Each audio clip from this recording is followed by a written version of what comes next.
The hospital corridor smelled of ether and dying flowers. It was 2:47 a.m. when the nurse heard Jean Harlow whispering to someone who wasn't there. The blonde goddess of MGM, America's original platinum bombshell, lay dying at 26, her kidneys failing, her skin the color of old parchment. But it wasn't the medical crisis that made the nurse's blood run cold. It was what Jean said next, her voice barely audible above the hum of the ventilation system. "I never wanted to be her. I wanted to be real." The nurse later claimed Jean clutched a photograph, one that wasn't found in the room the next morning. A photograph that, according to whispered rumors among the hospital staff, showed Jean with a man who was supposed to be 3,000 miles away the night she collapsed. The nurse wrote it all down in a diary that wouldn't surface for 60 years. When it did, it changed everything we thought we knew about Hollywood's first sex symbol and the price she paid for becoming an illusion. Her real name was Harleigh Carpenter. Born in Kansas City, raised in the flat monotony of Middle America, where dreams either died young or escaped on the first train west. Her mother called her Baby, a nickname that would haunt her entire life, a perpetual reminder that she was never allowed to grow up, never permitted to become anything other than what others projected onto her. When 16-year-old Harleigh married 23-year-old Charles McGrew, she thought she'd found her escape. Instead, she'd found her first cage. The marriage was suffocating, a gilded prison where her husband wanted a docile wife and her mother wanted a malleable daughter. Los Angeles beckoned with its false promises and real cruelty. But here's what the studio biographies never mentioned. Harleigh didn't become Jean Harlow through ambition. She became Jean Harlow through erasure. The transformation happened in stages, each one stripping away another layer of the girl from Kansas City. First came the platinum blonde hair, achieved through a chemical process so brutal it left permanent scars on her scalp. Jean would later joke about it in interviews, flashing that trademark smile, but her hairdresser told a different story. She said Jean cried during every bleaching session, her eyes watering from the ammonia, her hands gripping the armrests until her knuckles went white. Then came the voice coaching. Harleigh's natural speaking voice was deeper, softer, with traces of her Missouri upbringing. MGM's dialogue coaches spent months reshaping it into something breathier, more childlike, the voice of eternal innocence mixed with eternal availability. "Speak like you're always surprised," one coach told her, "like everything is happening to you for the first time." The final erasure was the most complete, her past. MGM's publicity machine rewrote her history, inventing a childhood of privilege and European education. They deleted her failed first marriage, her mother's controlling presence, her stepfather's questionable business dealings. By 1932, when she starred in Red-Headed Woman, Harleigh Carpenter had been completely eliminated. Only Jean Harlow remained. A construct, a fantasy, a commodity. But commodities break. In 1934, a cameraman named Eddie Sutherland shot 73 minutes of behind-the-scenes footage during the filming of Reckless. The footage was never meant to be seen by the public. It was personal documentation, Eddie's way of capturing the real Jean Harlow when the camera stopped rolling and the performance could finally end. The film canisters disappeared from Eddie's apartment 3 days after Jean's death. His widow claimed MGM sent 2 men in dark suits who presented legal papers and removed the footage for archival purposes. The studio's official records show no such acquisition. The footage was never cataloged, never preserved, never acknowledged. Until 1993, a film restoration specialist named Margaret Chen was sorting through unmarked reels in a warehouse in Culver City, a building that had once belonged to MGM's subsidiary companies. She found 4 canisters with no labels, just dates scratched into the metal: March 34, April 34, May 34, June 34. What Margaret saw when she projected that footage, alone in her editing suite at midnight, would haunt her for the rest of her life. The first reel showed Jean between takes, sitting in her dressing room with the door half open. She wasn't performing. Her face was blank, exhausted, the kind of exhaustion that comes from maintaining a mask 20 hours a day. She was talking to someone off camera. Margaret could hear a male voice but couldn't make out the words. Jean's responses were clearer. "I can't keep doing this." A pause. "It's killing me, Paul. Literally killing me." Another pause, longer. "They own me. They own my face, my voice, my body. What's left for me?" The second reel was more disturbing. It showed Jean on set, but something was wrong. She was standing in front of the camera, in full costume and makeup, but she was crying, not gentle movie star tears, but the kind of raw sobbing that comes from somewhere deep and broken. No one was stopping her. No one was helping. The crew just stood there, waiting for her to pull herself together, waiting for Jean Harlow to reappear. After 11 minutes, she did. The third reel showed a party, one of those legendary MGM gatherings where stars mingled with executives and everyone pretended the studio wasn't a factory that ground up human beings and spit out shadows. Jean was there, performing again, the life of the party, laughing at jokes that weren't funny, touching arms and shoulders with practiced intimacy. But every few minutes, she would glance toward the camera with an expression Margaret described as haunted recognition, like she knew she was being watched but had forgotten how to stop performing long enough to object. The fourth reel was the most revealing, and the most dangerous. It showed John in what appeared to be a doctor's office. The footage was grainier, shot through a partially open door. John was arguing with a man in a white coat. Margaret couldn't hear everything, but certain phrases cut through. Already too late. Permanent damage. Studio can never know. Then Jean said something that made Margaret stop the projector and sit in the dark for 20 minutes. If I die, will they finally let Harley in rest? MGM had a system. It was brilliant in its cruelty, industrial in its efficiency. They didn't just create stars. They created dependencies. Financial dependencies, emotional dependencies, chemical dependencies. The studio doctors were the key. They prescribed amphetamines to keep the stars thin and energetic during 18-hour shooting days. They prescribed barbiturates to help them sleep after the amphetamines made rest impossible. They prescribed morphine for pain, cocaine for exhaustion, and a dozen other compounds whose names appeared on prescription pads but never in official medical records. Jean Harlow was prescribed all of them. Her personal physician, Dr. Ernest Fishbaugh, kept 2 sets of records. The official charts showed routine treatments for minor ailments, headaches, fatigue, menstrual discomfort. The unofficial records discovered in his grandson's attic in 2004 told a different story. By 1936, Jean was receiving daily injections of what Dr. Fishbaugh called vitamin compounds. The chemical analysis done decades later revealed they were anything but vitamins. The injections contained a mixture of amphetamines, hormones, and early forms of synthetic opioids, a cocktail designed to keep her functioning while her body slowly destroyed itself. But here's the twist that the MGM apologists never wanted to acknowledge. Jean knew. She knew what the doctors were doing. She knew the pills were killing her. She knew the injections were poisoning her kidneys. She asked to stop, multiple times, and multiple times, the studio made it clear that stopping wasn't an option. There's a memo from Louis B. Mayer to production chief Irving Thalberg, dated February 1937, 4 months before Jean's death. The memo is brief. Harlow's situation requires immediate attention. Doctor reports she's refusing treatments. Production cannot afford delays. Handle it. How did they handle it? Jean's mother, known as Mama Jean, was a Christian scientist who believed in faith healing and denied the validity of conventional medicine. The official story claims that Mama Jean's religious beliefs prevented Jean from getting proper medical treatment during her final illness, but the unofficial records suggest something more calculated. MGM leveraged Mama Jean's beliefs. They told her the studio doctors were giving Jean natural treatments while actually continuing the chemical regime that was destroying her kidneys. They told Jean that her mother's presence was conditional on her continued cooperation. They created a situation where Jean had to choose between medical care and maternal love, and then made sure she couldn't have either. His name was William Powell. Elegant, sophisticated, 15 years her senior. They met on the set of Reckless in 1935, and something unexpected happened. Jean Harlow, the manufactured sex symbol, fell genuinely in love. For the first time in her life, someone saw past the platinum hair and the bombshell persona. Powell treated her like an intellectual equal, brought her books, engaged her in conversations about art and philosophy. He made her laugh, not the calculated, camera-ready laugh of Jean Harlow, but the authentic, unguarded laugh of Harley and Carpenter. They got engaged in 1936. MGM was furious. The studio's investment in Jean Harlow depended on her availability, both literal and perceived. Married women, especially to respected actors like Powell, had a way of becoming humanized, three-dimensional, real. That was unacceptable.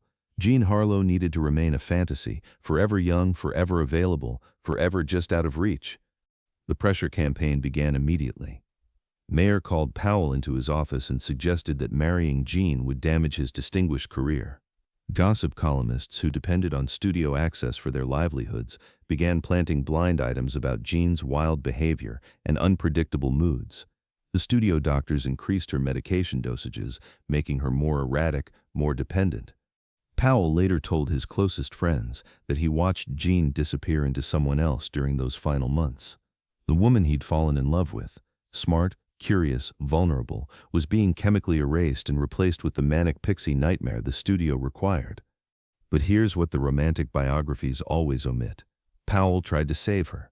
In March 1937, he went to the press, not the Hollywood press, they were bought and paid for, but to a journalist from Harper's Magazine, a man named Samuel Morrison, who was writing an exposé about the studio system. Powell gave him everything: the medication schedules, the coerced performances, the studio's control over Jean's medical care, the way MGM was systematically destroying her to maintain their investment. Morrison's article was never published. The morning it was scheduled to go to press, Morrison received a visit from MGM's legal team.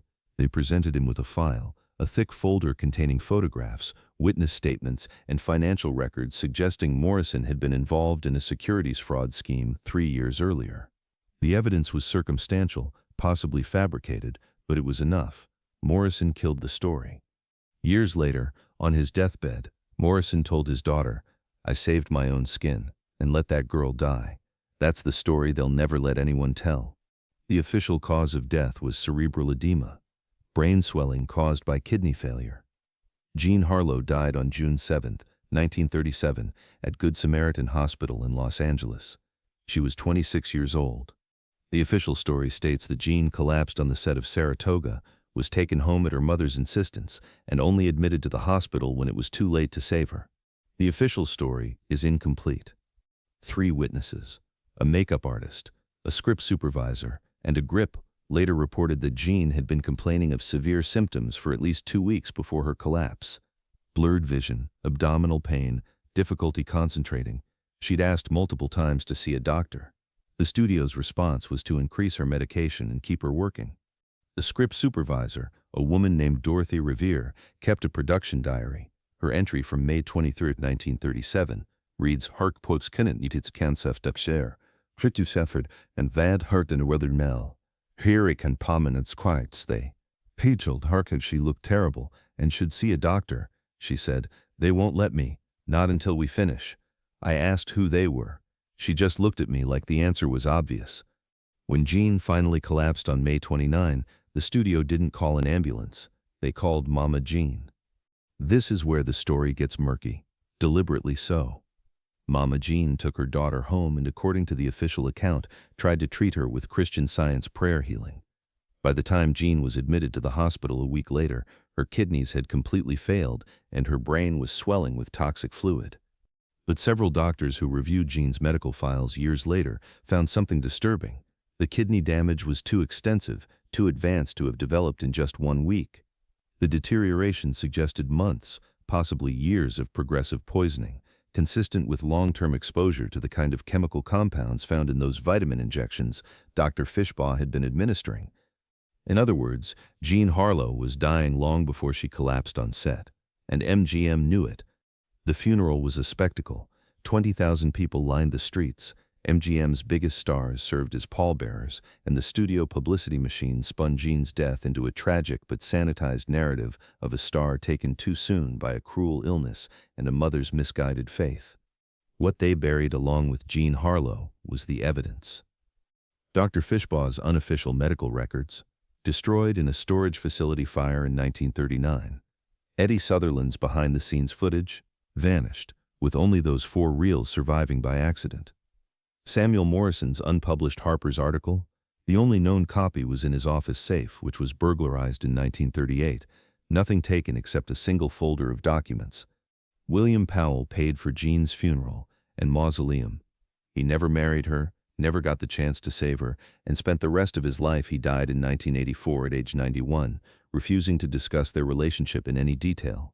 The only time he broke his silence was in a 1975 interview, when he was asked if he had any regrets about his Hollywood career. "Just one," he said.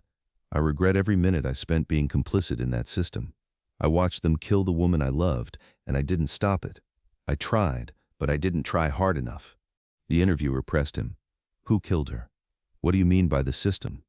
Powell's response would be his last public statement about Jean Harlow. "The same people who made her a star. The same people who made all of us stars. We were products, not people. And when a product breaks, you don't fix it. You replace it and bury the evidence." Remember Margaret Chen, the film restoration specialist who discovered Eddie Sutherland's footage in 1993. She never went public with what she'd found. Instead, she made copies of the 4 reels, locked them in a safety deposit box, and spent the rest of her life trying to decide what to do with them. In 2019, Margaret died of cancer. She was 71 years old. 3 weeks after her death, her daughter received a package in the mail, a thick envelope containing a USB drive and a handwritten letter. The letter explained everything: the discovery of the footage, the content of the reels, and Margaret's decades-long internal debate about whether to release them. She'd consulted lawyers, historians, ethicists. The consensus was always the same: releasing the footage would destroy Jean Harlow's carefully maintained image, would hurt people who were still alive, would accomplish nothing except satisfying morbid curiosity. But Margaret's conscience wouldn't let her destroy the footage either. So she'd kept it hidden, a secret guardian of a truth too dangerous to share and too important to erase.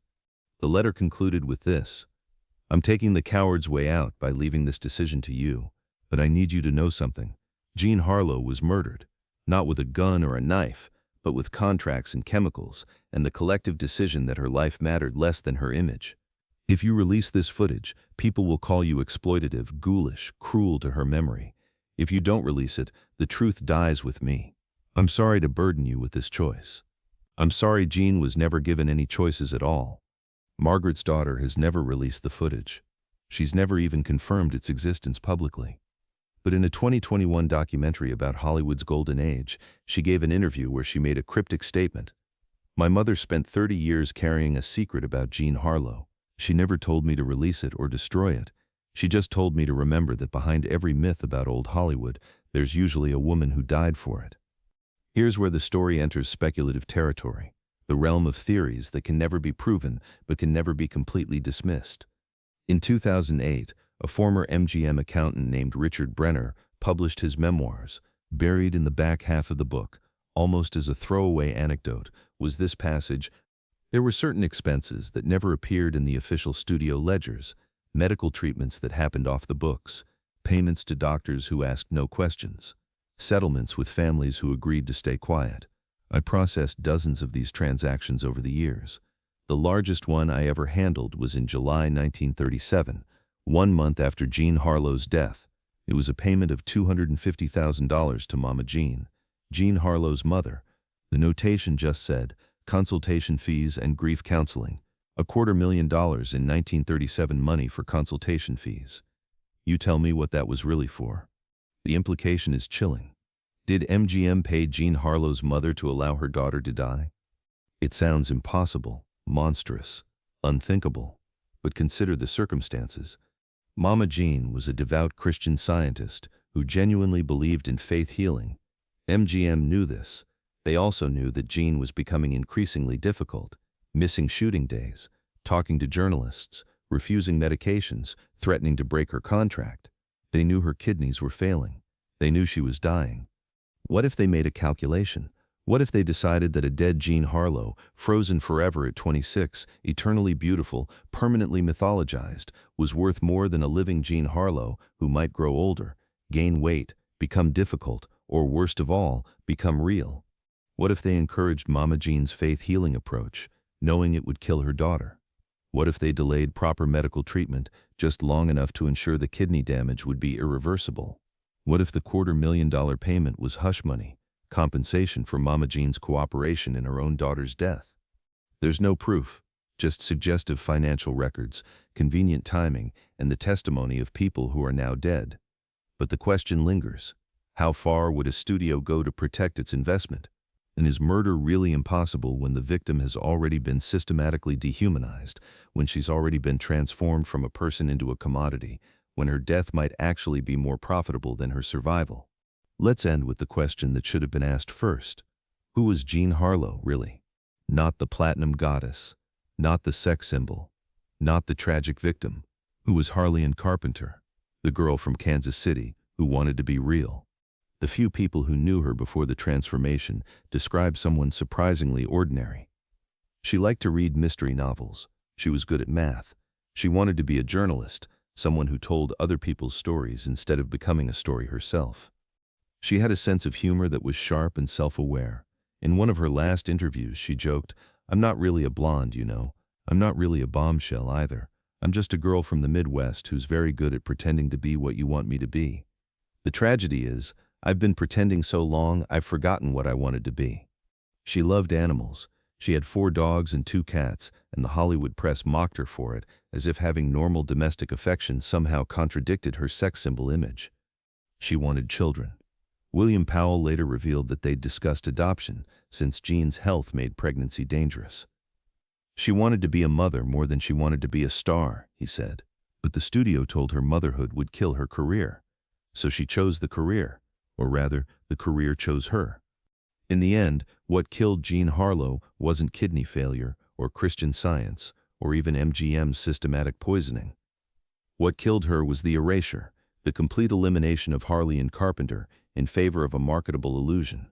She died because she was never allowed to exist as herself, only as what others needed her to be. There's a photograph from 1936, taken at a private party, never intended for publication. Jean is sitting in a corner, away from the crowd, reading a book. She's not wearing makeup, her hair is pulled back in a simple ponytail. She's wearing ordinary clothes, and she's smiling, not the Jean Harlow smile, that calculated mixture of innocence and invitation, but an ordinary human smile of quiet contentment. That photograph was found in William Powell's effects after his death. On the back, in his handwriting, was this note: "The only picture of her that's real. The only one that matters." So here's what we're left with: a dead woman who might have been murdered, a mother who might have been bribed, a studio that definitely exploited, and a system that definitely killed, slowly, systematically, and legally. We have fragments of evidence, whispered testimonies, and suggestive documents. We have Margaret Chen's hidden footage, and Richard Brenner's suspicious financial records, and William Powell's bitter regrets. We have everything except proof, and maybe that's the point. Maybe the genius of MGM's system was that it didn't leave proof, it just left bodies and myths. Jean Harlow has been dead for 87 years. The people who exploited her are all dead too. The studio system that destroyed her has evolved but never disappeared. It just found new ways to package human beings and new language to justify the exploitation. And somewhere, in a safety deposit box or a forgotten warehouse or a daughter's hidden archive, there might be footage that shows the truth. A woman, dying, asking to be real. The question isn't whether we'll ever see that footage. The question is whether we're brave enough to acknowledge what it means, that the fantasy of old Hollywood was built on the corpses of the women who were never allowed to wake up from it. Jean Harlow wanted to be real. They killed her for it. And then they turned her death into just another scene in the movie they were always making. The one where the girl from Kansas City disappears, and only the platinum ghost remains. What would you sacrifice to become immortal? And what part of yourself would you have to kill first?